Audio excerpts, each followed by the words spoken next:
우리 출애굽기 12장. 오늘 출애굽기 12장은 마무리하겠습니다. 출애굽기 12장 37절, 38절 같이 한번 하나님 말씀 읽겠습니다. 시작. 이스라엘 자손이 라암삿에서 떠나 숫곳에 이르렀는데 아이들 외에 걷는 남자가 약 60만 명이었으며 섞인 무리와 양떼와 소떼와 심이 많은 가축도 그들과 함께 올라왔더라. 지금 이스라엘 백성들은요, 이집트 땅의 마지막 변경 도시인 이제 람셋에서 이제 출발을 시도합니다. 이집트 땅을 이제 나오는 것, 출급하는 것 다 이게 이스라엘 백성들이 처음부터 계획한 것은 아니었죠. 그죠? 이게 합의한 것도 아니고 뭐 선고를 결정한 것도 아닙니다. 그죠? 또 모세가 이걸 계획한 것도 아닙니다. 출굽은 누구의 계획이었습니까? 바로 하나님의 계획이었고요. 하나님의 간섭이었고 또 하나님의 사역이었습니다. 성경을 쭉 읽어가다 보면요, 이 모든 상황들의 주인이 주님이시구나 금방 알게 됩니다. 그러니까 전적으로 하나님께서 주도하신 사건임을 알게 됩니다. 이스라엘 백성들이요, 출애굽한 이후에 이제 광야 교회로서 이제 주님께서 모든 여정을 인도해 주시고 계신데요, 주님께서 이스라엘의 목자로 모세를 부르셔서 모세를 통해 말씀하시고 그 여정을 인도해 주셨습니다. 하지만 성경을 읽어보면 모세는요, 주님의 그릇으로 쓰임받은 주님의 종일 뿐 이스라엘의 참 목자는 주 하나님이심을 깨닫게 됩니다. 그래서 시편 23편에 보면요, 주는 나의 목자시니 내게 부족함이 없으리로다. 그러니까 지금 시편 23편에 보면 하나님께서 목자로서 자신을 계시하시죠. 그죠? 그러니까 시편에는요, 목자의 어떤 아이덴티티라고 하죠. 신분 확인. 그러니까 목자의 어떤 신원이 하나님이심을 증언하고 있습니다. 이 다윗은요, 어릴 때부터 목동이었습니다. 그죠? 목동이었던 다윗이 지금 주 하나님께서 목자이심을 노래하고 있다는 사실. 흥미롭습니다. 그죠? 그 다음에 읽어볼까요? 시편 80편 1절.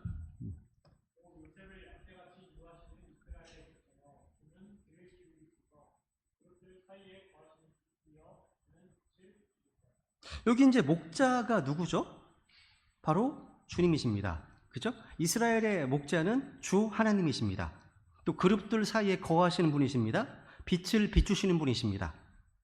들에서 양떼와 소떼를 먹이는 그런 목자가 아니에요. 그러니까 이스라엘의 목자는 바로 하나님 자신이시죠. 이사야서도 보시면요, 대원서 이런 말씀이 있습니다. 이사야 40장 11절.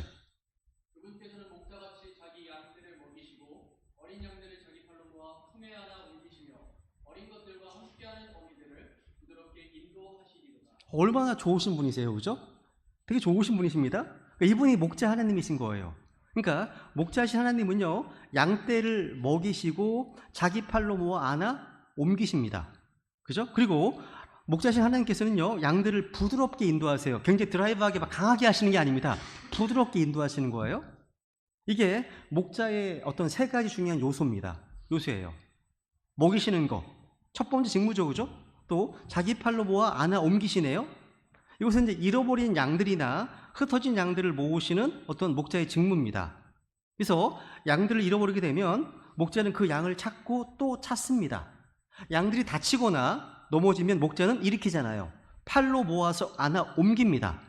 이것은 주님의 강력한 보호와 안전에 대한 주님의 약속인 거예요. 그죠? 그러니까 양들의 안전이 전적으로 목자에게 달려 있어요. 지금처럼 악한 시대, 음란한 시대, 폭력이 넘치는 시대, 그죠? 또 갑작스러운 재난이 닥치는 그런 시대에 우리가 안전히 거하는 것 전적으로 우리 목자이신 주님의 돌보심에 달려 있는 겁니다. 그래서 주님이 나의 목자시구나, 주님은 나의 목자시구나, 이 말씀을 깊이 묵상하면요, 이 사실이 우리 마음속에 아주 평안을 줍니다. 완전한 평안을 가져다 준다는 거죠. 또 하나님은요, 우리를 부드럽게 인도하십니다. 부드럽게. 그러니까 목자는요, 양들을 대할 때 아버지의 어떤 성품과 어떤 어머니의 성품을 다 지니고 있어요. 우리 인생길을 인도하시는 분은 바로 목자 주님이시잖아요. 마땅히 가야 될 길로 인도하십니다. 근데 그분은 사랑이 풍성하신 분, 하나님은 사랑이십니다. 그죠? 사랑은 부드럽습니다. 사랑은 물에 향하지 않습니다. 목자신 하나님께서는요, 우리를 강압적으로, 뭔가 강압적으로 인도하시는 것이 아니라 부드럽게 인도하시는 분이십니다. 이게 참 목자신 거예요. 그죠? 그래서 읽고 넘어가고 10편 23편 2절 3절 읽어볼까요? 그분께서 나를 푸른 수렁에 누이시며 단단한 물가를 인도하시고 내 혼을 회복시키시며 자신의 이름을 위하여 그의 행로들로 나를 인도하시는구나. 그 다음 10편 13편 24절. 그래서 주의 권고로 나를 인도하시고 나중에는 영광으로 나를 받아주시고 하늘에서는 주 외에 누가 내게 있나이까 땅에서는 주 외에 내가 사모할 자가 아무도 없나이까. 와, 이 말씀 외우시는 분도 있으시더라고요. 되게 아주 좋잖아요. 그죠? 이런 말씀 외워놓으면. 그죠? 주의 공간을 인도하신다. 그죠? 주님은 자신의 진리의 말씀으로 우리를 인도하시고요. 성령님을 보내주셔서 성령님의 인도를 받게 하시잖아요. 그죠? 이분이 우리의 참 목자이십니다. 이 하나님께서 이스라엘의 출애굽에서부터 광야 여정 모두를 진두지휘하셨습니다. 그래서 이제 37절 보세요. 한번 보시면 네.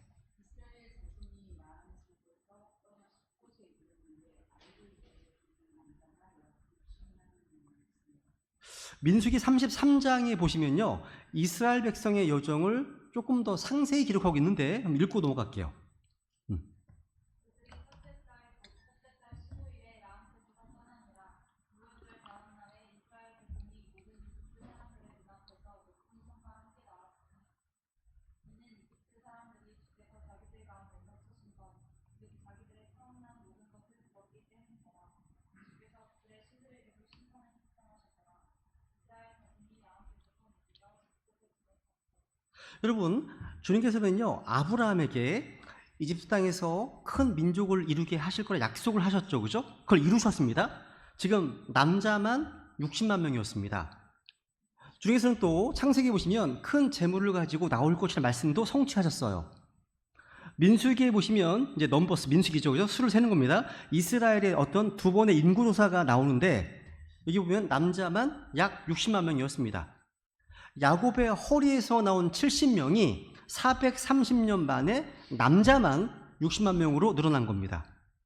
그러니까 남자만 60만 명이라면 여자도 대략 60만 명 정도였을 겁니다. 그죠?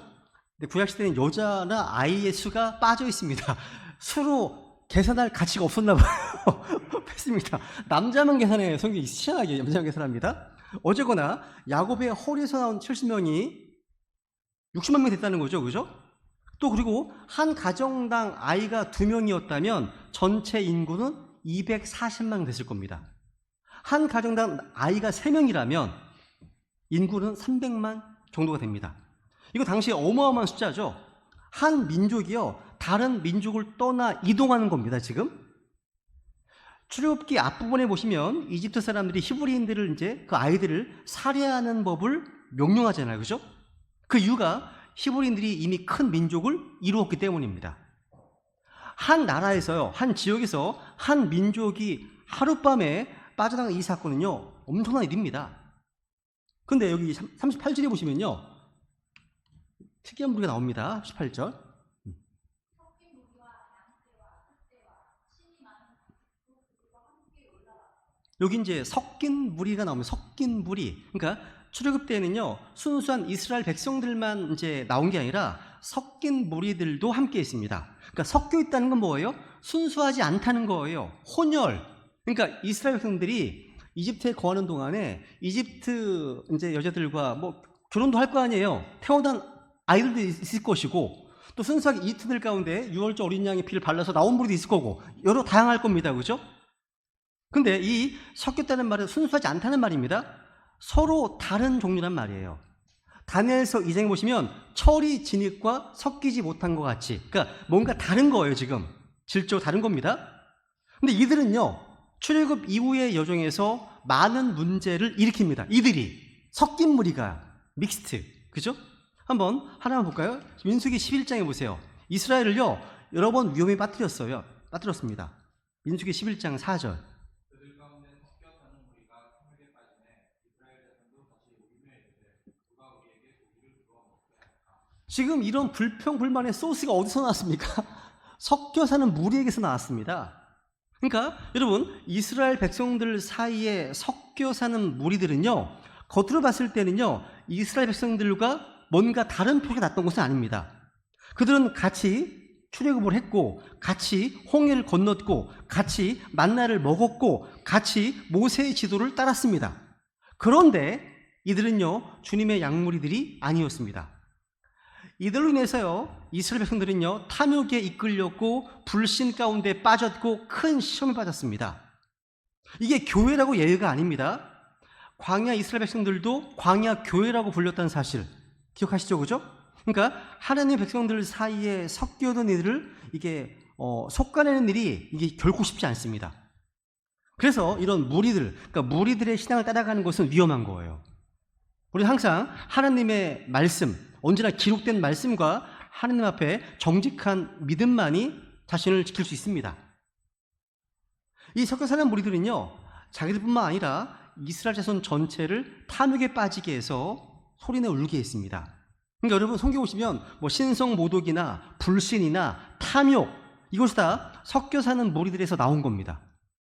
그러니까 이스라엘 백성들은 이들로부터 성경적 분리를 실행해 됐습니다. 그런데 여러분, 성경 읽다 보시면 이 섞여 사는 무리를 분리해낸 것은 느헤미야 때 와서 일어난 일입니다. 보세요. 느헤미야 13장에 보시면 바벨론에 종살이를 한 후에 이제 느헤미야의 주도로 이스라엘 땅에서 섞여 사는 무리들은 비로소 제거되었습니다. 느헤미야 13장 3절.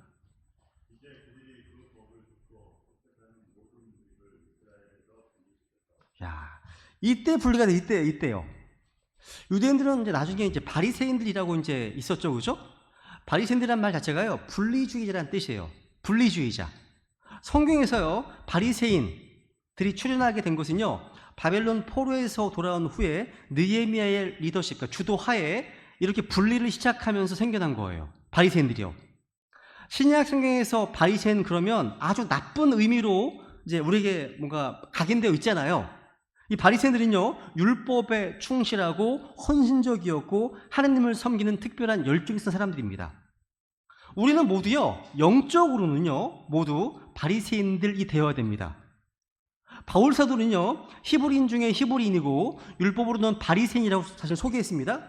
바리새인이요, 율법의 어떤 그런 외양을 율법의 정신보다 중시하는 잘못을 범해서 우리 주님과 침례인 요한으로부터 정지를 받았지만 자체가 나쁜 건 아닙니다.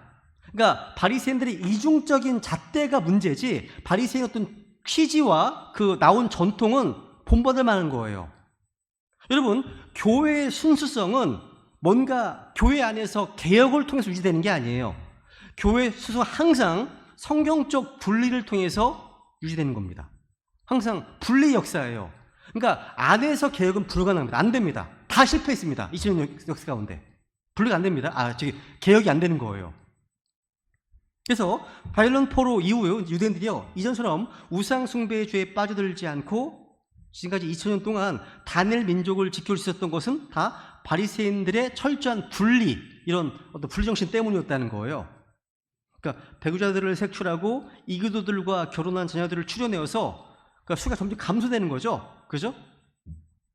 이제 에스라부터 에스라를 보시면요, 에스라도 이방인들과 결혼하는 것을 가증하다고 이렇게 얘기하면서 어떤 일이 있는지 보세요. 한번 에스라서 9장 1절 같이 읽어볼게요. 한번 이건 시작.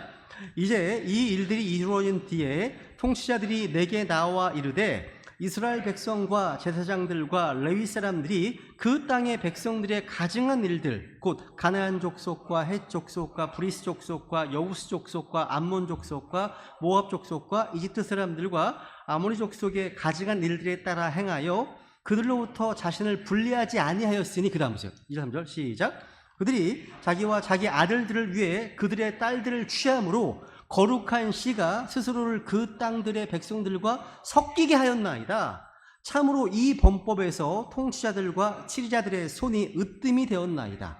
하므로 내가 이 일을 듣고는 내 옷과 겉옷을 찢고 머리털과 수염을 뜯으며 놀란 채 앉았더니, 와, 지금 여러분, 포로에서 귀환한 유대인들은요, 스스로 오늘로 말하면 다문화, 인종통합, 다민족, 다인종 사회를 추구했어요. 주님께서는요, 율법에서요, 유대인들에게 이방인들, 이교도들과 결혼하지 말 것을 명령하셨죠. 여러분, 이게요, 인종 차별을 말씀하시는 게 아니에요. 뭐 민족 차별이 그런 얘기가 아닙니다. 왜 그렇게 말씀하시냐면 신앙의 변질과 부패를 막기 위한 거였습니다. 이게 중요한 포인트입니다. 하나, 되게 많죠. 하나만 볼게요. 하나만 읽어볼까요? 네.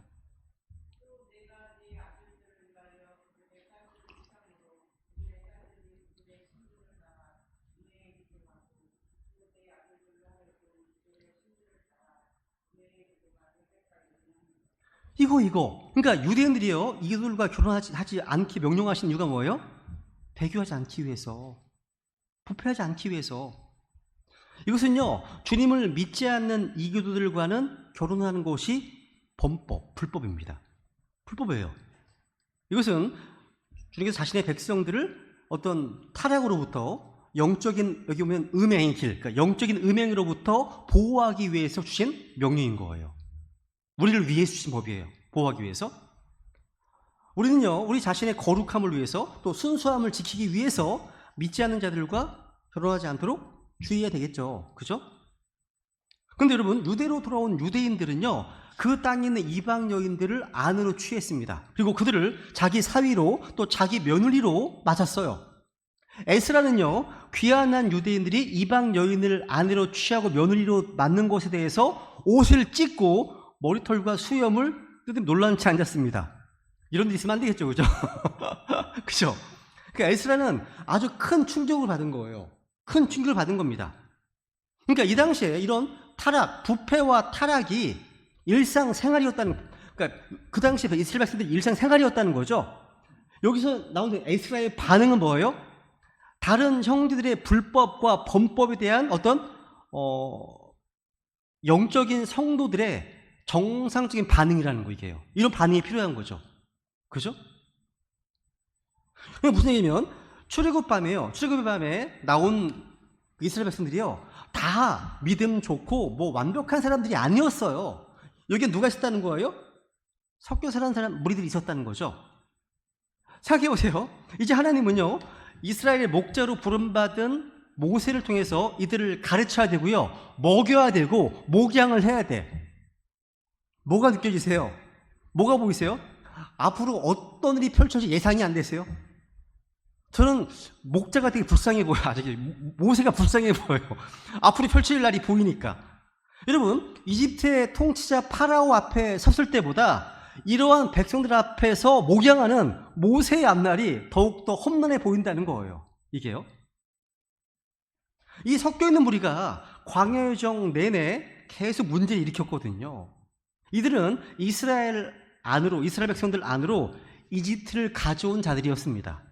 그러니까 섞여 사는 무리들의 몸은 이집트를 떠났는데 마음은 항상 어디로 가 있는 거예요? 이집트로 향해 있는 거예요. 마음이요. 그리고 이스라엘과 함께 했는데 여전히 이집트를 사랑했습니다. 그리고 여전히 제가 보기에는 이집트의 신들을 믿은 것 같습니다. 왜냐하면 이스라엘 백성들이요, 이집트를 떠나서 I am의 신, 스스로 계신 분을 경배하잖아요. 그런데 섞인 무리들로 인해서 이집트 신은 금송아지를 섬겼거든요. 또 뭔가 이게 마음이 딴 데 있는 거예요. 지금 우상이 있는 거죠, 안에. 그죠? 39절 보세요. 39절.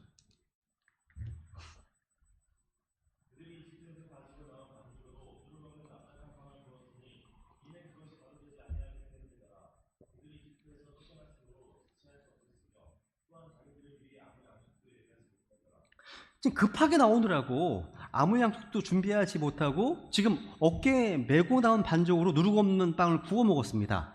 그러니까 대규모의 인구가 걸어서 이동하는 장면을 상상해 보세요. 300만 되는 인구가. 근데 아무 양식도 예비하지 못하였더라. 이 말은요, 앞으로 다가올 시험이 무엇인지를 우리에게 보여주는 복선과 같은 역할을 합니다. 그러니까 지금 하나님의 부르심 받아서요, 출애굽하는 상황이잖아요. 지금 상황이요, 누가복음 12장에 보시면 어리석은 부자와 같이 평생 먹을 것을 다 준비한 후에 주님의 부르심 받는 게 아닙니다. 어떤 분은 자기가 은퇴한 이후에 모든 먹고 살 것이 마련된 이후에 주님께 헌신하겠습니다라고 하거든요. 못하실 겁니다 그랬어요. 지금이 가장 좋은 때 하나님께 드리셔야 된다고 그랬거든요. 그죠? 그러니까 은퇴한 이후에도 물론 주님께 헌신할 수 있지만 현재 가장 좋은 상태에 있을 때 드려야죠. 그죠? 하나님은 그렇게 받기 합당하신 분이시잖아요. 그죠? 그러니까 모든 걸 다 준비해 놓은 뒤에 부르심에 순종하는 것이 아니라 아무것도 먹을 것이 없는 상태에서도 믿음의 길을 스타트해야 되는 거예요. 성경은 그걸 말씀하시는 겁니다. 그러니까 하나님은요, 모세를 통해서 이들이 앞으로 광야의 여행을 하면서 먹을 양식과 물을 철저히 준비해놔야 돼, 이렇게 말씀하지 않으셨습니다. 그런 얘기 없으셨어요. 없으셨습니다. 한마디도 말씀하지 않으셨거든요. 이게 누가복음 12장에 보세요 한번. 주님께서도 마찬가지였습니다. 제자들에게.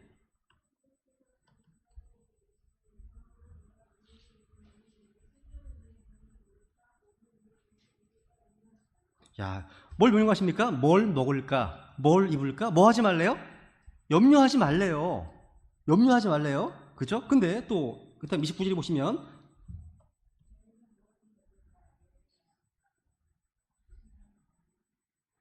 염려하지 말고 의심하는 마음을 가지지 말라 말씀하시네요.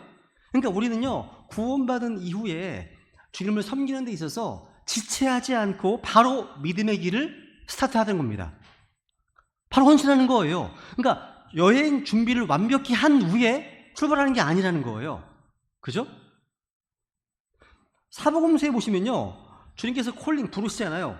부르시면 세금을 거두다가도 그 부르심에 응해야 됐고, 그물을 던지다가도 그만둬야 됐고, 그물을 깁다가도 버려야 했고요, 땅을 갈다가도 농기구를 불태고 따라야 했습니다. 이게 성경에서 나오는 주님의 부르심에 대한 합당한 반응인 거예요. 우리는 어떤 삶에 대한 이런 염려 때문에 준비를 다 갖춘 다음에 순종하는 게 아니에요. 성경은 항상 지금이래, 지금. 근데 파라오는요, 내일이니이다. 다음으로 연기시켜요. 하나님은 지금, 오늘을 말씀하시는데, 그죠? 내일이 안 올 수도 있잖아요. 주님 오시면, 오늘 오시면, 그죠? 기회가 없을 수 있습니다. 주님께서는요, 우리의 먹을 것과 입을 것을 다 책임져 주십니다. 저는요, 우리 배단의 가족들 모두가 다 어떤 삶의 염려, 어떤 생활의 염려로 걱정하지 않길 원하는 겁니다. 하나님 말씀대로요. 그 다음 보실까요? 40절, 41절.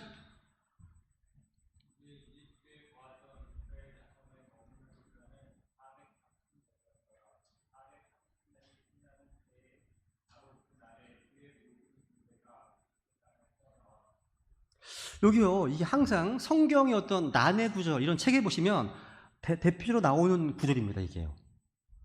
이스라엘이 이집트에 몇 년간 있었는가에 대한 퀘스천 마크. 항상 나오는, 이거 성경 퀴즈 항상 나옵니다. 출애굽하면 내가 낼 문제예요. 문제입니다. 한번 창세기 15장에 보세요. 15장 13절부터 16절까지인데요. 한번 읽어볼까요?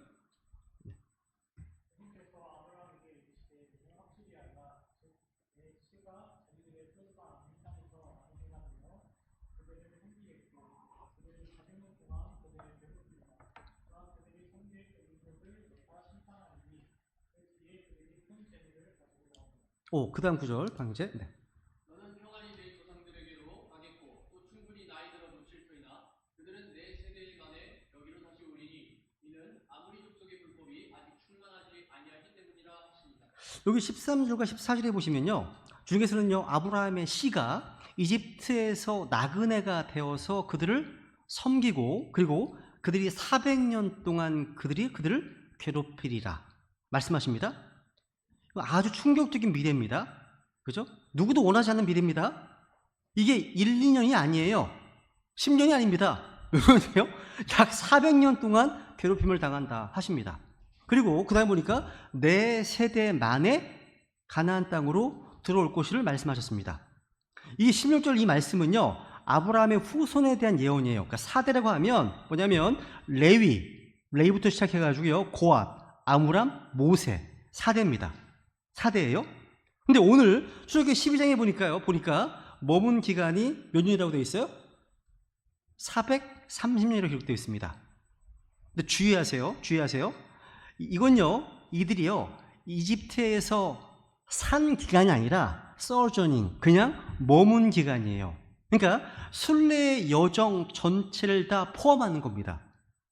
보세요. 갈라디아 3장 17절에 보세요. 17절. 내가 이것을 말하노니 하나님께서 그리스도 안에서 미리 확정하신 그 언약을 430년 뒤에 생긴 율법이 취소하지 못하며 또 그 약속을 무효로 만들지 못하리라. 그러니까 지금 아브라함이 언약을 받은 때부터 출애굽 때까지가 430년입니다.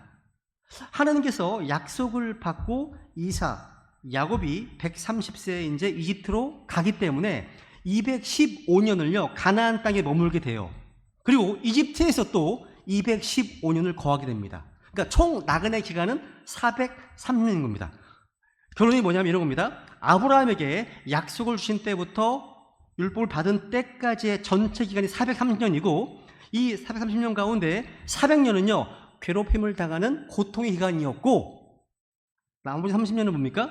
요셉이 이집트에서 치리하던 아주 고통받지 않은 살만한 시기였습니다.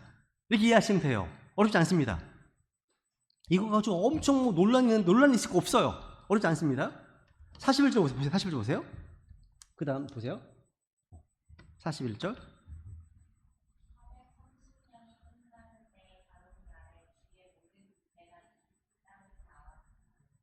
자, 여기 보시면요, 이게 이제 흠정역 성경에서는 it came to pass라고 하는 단어가 이제 번역이 안 돼 있어요. 근데 이게 엄청나게 중요한 표현 중에 하나거든요. 그러니까 예언의 어떤 성취와 연관되어서 it came to pass, 뭔가 일어난 거예요.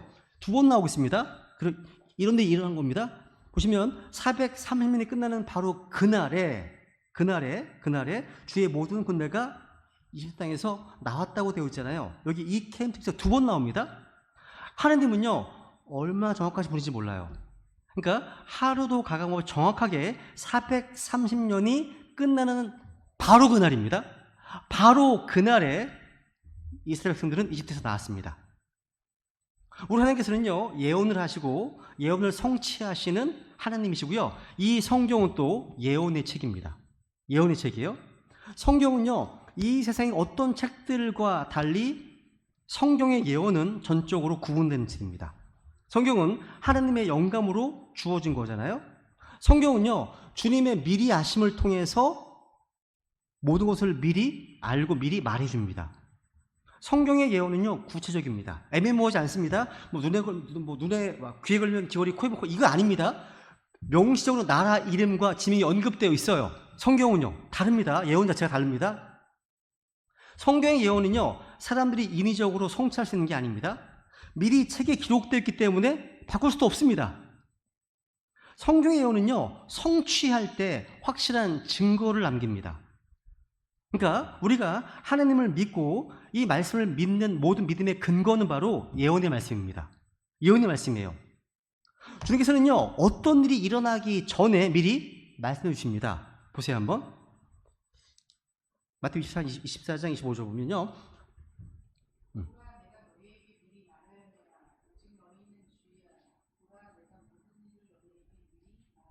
와, 여러분 주님께서요 아담에게 선악과 먹으면 그날 죽는다 미리 말씀해 주셨죠? 똑같은 거예요 지금요. 주님께서는요 미리 말씀해 주심으로 그런 일이 일어났을 때 두려워하지 말라는 거예요. 근심하지 말라는 겁니다. 그죠? 성경의 예언과 성취를 한번 조사해서 정리해 보시면요 그 예언의 목적은 그것이 일어날 때 믿게 하려는 데 있습니다. 주님께서 미리 말씀하신 것은 그 말씀을 통해서 믿으라는 거예요. 이겁니다. 요한복음 13, 19절.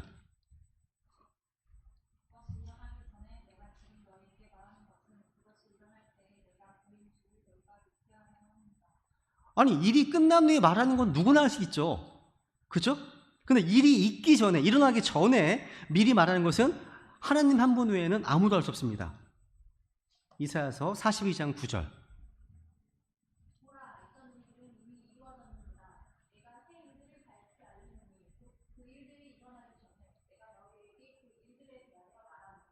여러분 성경의 예언은요 누가 계산했는데 1817개입니다. 그 중에 737개의 주제로 나눌 수 있어요. 그걸요 나눌 수 있겠습니다. 주제를요.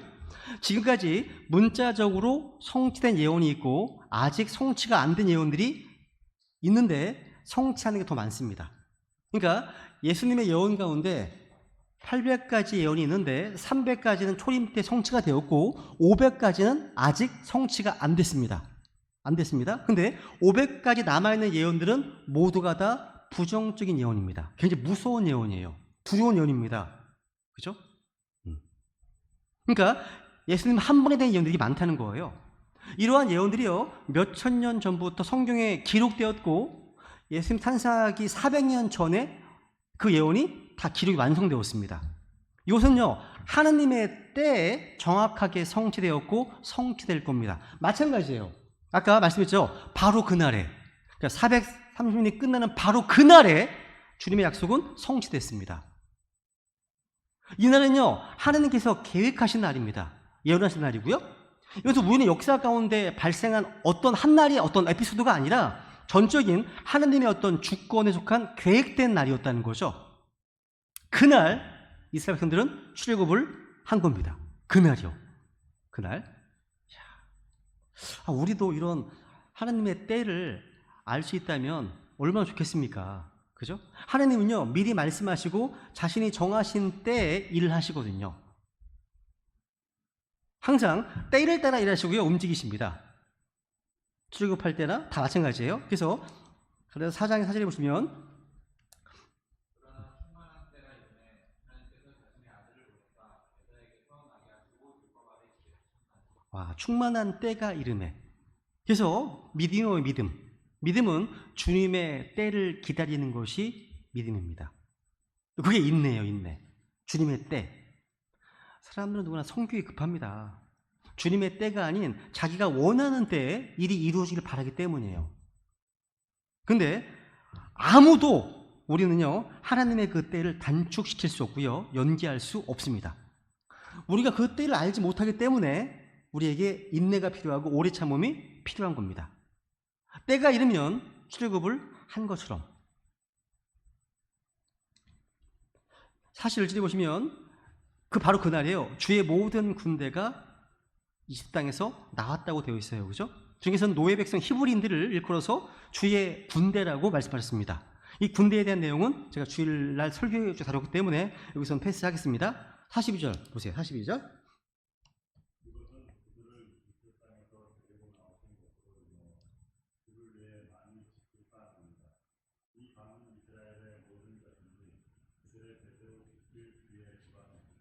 와, 주의 밤이래요. 주의 그 밤.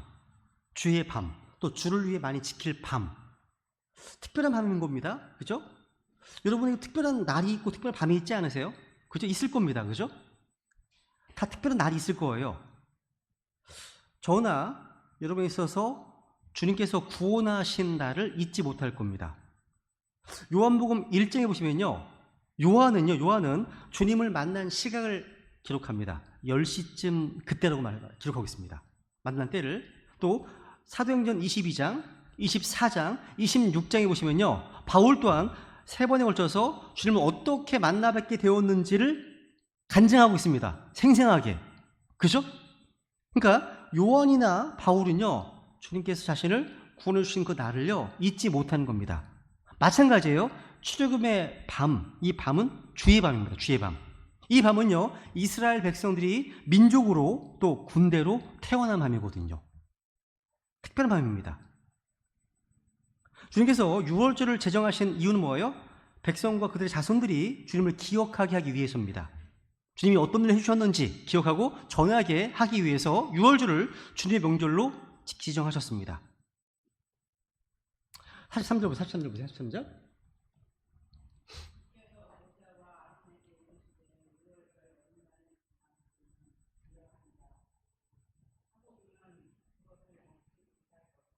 여기 유월절 어린 양에 관한 규례를 말씀하시면서 타국에는 먹지 못한다 말씀하시네요. 유월절은요, 하나님을 모르는 사람들을 위한 명절이 아닙니다. 유월절은 하나님의 백성들을 위한 명절입니다. 타국인이 먹지 못한다는 것은 타국인들은 유월 어린 양의 피 뿌림 받지 않았기 때문이에요. 이스라엘 백성들의 어떤 종은요, 뒤에 나오잖아요. 이 종은 할례를 행하면 먹을 수 있는데, 할례는요 하나님께서 아브라함에게 주신 언약이죠. 그래서 할례를 받는다는 것은 뭡니까? 언약의 백성이 된다는 말입니다. 외국인과 품꾼은 역시 먹지 못하는데, 이들이 먹는 방법은요 귀하거나 이스라엘 백성의 종이 되어서 할례를 받으면 됩니다. 할례는요 구약 시대에 하나님의 백성이 되는 언약의 표시였거든요. 그래서 교회가 휴거되고 나면, 제가 아이들한테 그랬거든요. 어렸을 때 약간 애매모호할 때, 간당간당할 때, 구원이 약간 애매모호할 때, 이럴 때 혹시 엄마 아빠가 사라지거든 하면서 이제 얘기했거든요. 너희들은 집에 있는 금반지를 팔아서 비행기 타고 요르단으로 가서 유대교로 개종하라고 귀하라고 할례를 받으면 된다 얘기해줬거든요. 그러니까 이게 타국인이 유대교로 귀하하기 위해서는 반드시 할례를 받아야 돼. 할례를 받으면요 유대인으로서 이제 그 법을 지켜야 되는 겁니다. 다 똑같이 유월절 지키면 다 법을. 그래서 하나의 법. 그래서 그러니까 종이라고 할지라도요 하나님의 백성이 되면 유월절에 참여할 수 있는 겁니다. 타국인도요. 그래서 유월절은 철저하게 하나님의 백성들만을 위한 것입니다. 유월절은요. 다시 말하면, 오늘날 말하면, 쉽게 말하면 하나님의 은혜를 경험한 자들만이 그 은혜를 기억할 수 있다는 거예요. 그죠? 그 다음 보세요. 44, 46절 읽어보세요.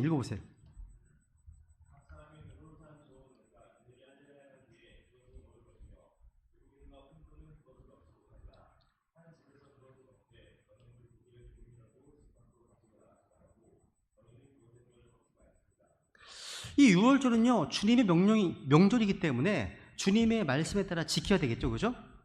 유월절은요 우리가 이제 사람들이 서로 즐기고 화합하는 그런 명절이 아닙니다. 이날은 주님을 기억하는 명절입니다. 여기 보면 고기를 집 밖으로 가지고 나가지 말라는 것은요 어린 양의 피를 바른 그 집 안에서 그 양을 먹어야 함을 말합니다.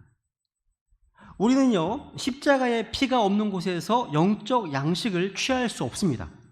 그러니까 어린 양의 피가 없는 곳에서 생명의 빵을 취할 수 없겠죠. 그러니까 예수 그리스도의 보배로운 피 없이 신앙생활은 있을 수가 없습니다. 영적 성장 있을 수가 없습니다. 말씀을 먹을 수가 없습니다. 구원받지 않았다면요 말씀을 먹을 수가 없죠. 이해가 가겠습니까? 그죠? 그러니까 속죄의 피를 통해서 구원받은 사람에게만 이 말씀은 생명의 빵이 되는 거예요. 그죠? 그래서 우리의 믿음은 언제나 주님의 피에 근거하고 있습니다. 여기 이제 아래 보시면 뼈를 꺾지 말지니라 되어 있죠? 이 말씀은 십자가에서 죽으신 주님의 뼈가 꺾이지 않았기 때문이에요. 요한복음 16장 36절.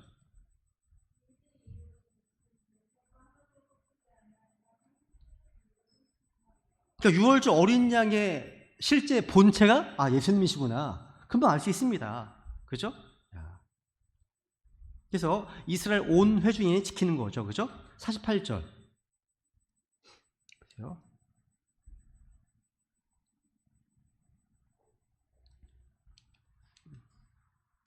(48절이) 어디 갔죠? 48절 건너뛰었다. 그죠? 48절 보세요. 48절. 보세요. 이제 시간이 많이 지났네요. 네. 출애굽기 12장 48절에 보시면요. 같이 한번 읽어볼까요? 48절. 시작. 타국인이 너와 함께 체류하며 주께 유월절을 지키려 하거든 그의 모든 남자들이 할례를 받은 뒤에야 비로소 그가 가까이 와서 그것을 지킬지니라. 그는 그 땅에서 태어난 자같이 될지니 할례 받지 않은 자는 그것을 먹지 못할 것이니라. 어렵지 않습니다. 유월절은 유대인의 명절이기 때문에. 이게 신약 시대로 적용한다면 신약 시대의 크리스찬들은 구원받은 이후에 영적으로 유월절을 지키고 있어요. 그게 뭐예요? 이 말씀입니다. 같이 읽어볼까요? 시작. 우리의 유월절 어린 양 곧 그리스도께서 우리를 위하여 희생물이 되셨느니라. 그러므로 우리가 그 명절을 지키되 묵은 누룩으로도 말고 악의와 사악함의 누룩으로도 말며 오직 순수함과 진실함에 누룩 없는 빵으로 하자 되어 있네요. 그죠? 그러니까 신약의 크리스찬들은요 어떤 물리적으로 어린 양을 잡아서 피 흘려서 문 밖에 바르는 유월절을 지키는 게 아니라 주의 만찬을 행함으로 영적으로 지키는 겁니다. 제가 예전에 읽었던 책 중에요 실제 물리적으로 유월절 행하는 분이 계셨습니다. 근데 이 책을 추천을 많이 했어요, 예전에. 전쟁을 위하여 예배하라는 책인데요. 레베카 브라운이 쓴 책이에요. 근데 이분이 이걸 합니다, 실제. 양의 피를 집 밖에 뿌리고 합니다, 실제. 이게 뭐 영적으로 엄청 파장이 뭐. 근데, 저는 뭐 이게, 조심해서 받을 책인데 추천을 많이 하시더라고요, 사람들이. 추천할 책은 아닙니다. 아니에요? 어쩌거나 신앙의 크리스찬들은 주님의 만찬을 통해, 주의 만찬 얘기하는 겁니다, 지금. 지킨다는 얘기. 주의 만찬을 통해서 영적으로 지키는 거예요. 그죠? 이제 마무리합니다. 이거 같이 한번 읽어볼까요, 이 말씀은? 시작.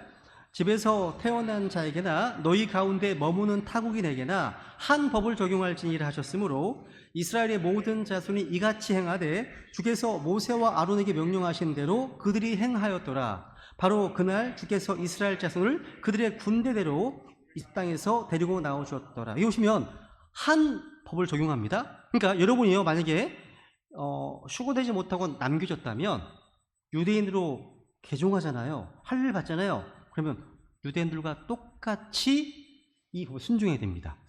법에요. 똑같이요.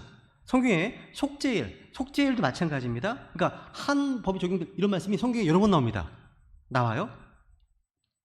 여러분 여기 보시면 이제 뒤에 보시면 주께서 이스라엘 자손들을 그들의 군대대로 이 땅에서 데리고 나오셨다고 되어 있죠. 주께서 이스라엘 백성들을 군대로 취급하셨습니다. 근데 지금 여기서 봤을 때는 오합지졸의 모습은 아니에요. 지금 이스라엘 백성들의 모습은요, 잘 훈련된 군대처럼 주님의 명령대로 행하고 있습니다. 여러분, 군대의 최고 덕목은 뭐예요? 명령에 대한 절대 복종이죠. 그런 면에서 군대가 맞아요. 여기서 군대가 맞습니다. 주님께서는요, 이스라엘 출애굽을 군대 이동으로 보셨습니다. 군대는 일사불란합니다. 명령이 떨어지면 모두가 똑같이 복종하고 똑같이 행동합니다. 온 이스라엘 백성들은요, 예외 없이 모세와 아론의 입을 통해서 떨어진 주의 명령대로 행했다는 거죠. 그러니까 수백 년간 종살이를 하던 남자의 수만 60만 명이 넘는 히브리 백성들이요, 일사불란하게 주의 명령에 순종했다는 것은요, 이들이 과연 주의 군대라는 사실을 보여주는 아주 좋은 본보기가 아닐까 생각합니다. 네, 오늘 여기까지 하겠습니다. 오늘 들으신 말씀을 기억하시면서요, 우리의 여정을 인도해 주시는 선한 목자 주님을 신뢰하며 주님께서 명령하신 대로 순종함으로 주님 기뻐하시는 그리스도의 군사들이 될 수 있도록 기도하시고, 또 우리 개인 기도 제목들을 가지고 주님께 기도하시겠습니다. 같이 기도하시겠습니다.